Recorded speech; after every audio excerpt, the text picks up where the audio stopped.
Bapak Presiden telah memutuskan bahwa keempat pulau secara administratif berdasarkan dokumen yang dimiliki oleh pemerintah adalah masuk ke wilayah Aceh.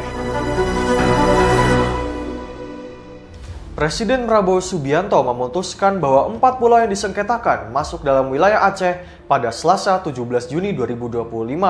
Permasalahan sengketa pulau-pulau tersebut telah dipastikan masuk ke wilayah Aceh berdasarkan laporan dari Kemendagri, dokumen-dokumen, dan data-data pendukung, ujar Kemensetnek Prasetyo Hadi. Sebelumnya, kasus ini bermula ketika 4 pulau bernama Pulau Panjang, Pulau Lipan, Pulau Mangkir Gadang, dan Pulau Mangkir Ketek tiba-tiba menjadi rebutan dua provinsi bertetangga, Aceh dan Sumut. Keputusan Kementerian Dalam Negeri yang menetapkan keempat pulau itu masuk ke Kabupaten Tapanuli Tengah, Sumut, langsung bikin warga Aceh protes keras. Mereka merasa sejarah dan hak masyarakat lokal diabaikan, apalagi selama ini pulau-pulau itu secara administratif ada di bawah Aceh Singkil.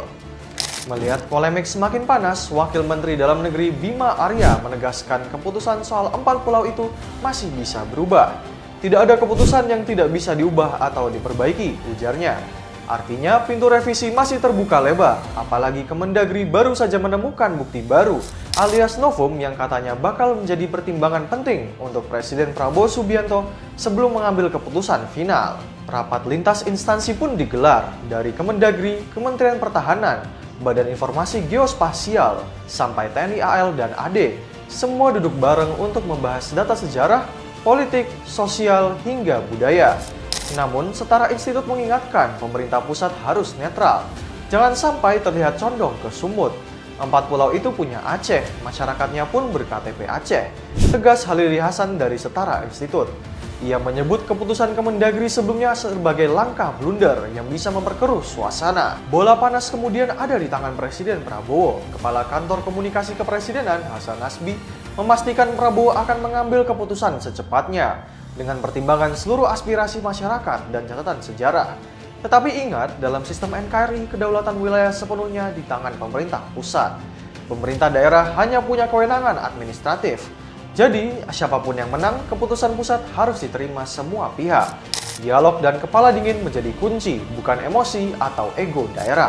Berbagai video kemudian beredar di media sosial X yang diunggah akun Togiman, yang menampilkan anggota DPD RI dari Dapil Aceh Azari Kec dan anggota DPR RI serta Bupati Aceh Singkil disaksikan Kapolres dan Dandim setempat mendatangi Pulau Panjang. Ditemukan bahwa ada prasasti berupa sebuah tugu monumen yang menandakan bahwa pulau tersebut milik Aceh.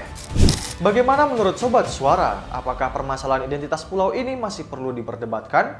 Atau kepemilikan pulau ini perlu dipindahkan oleh pemerintah untuk memenuhi kuota tertentu? Tulis pendapat kalian di kolom komentar.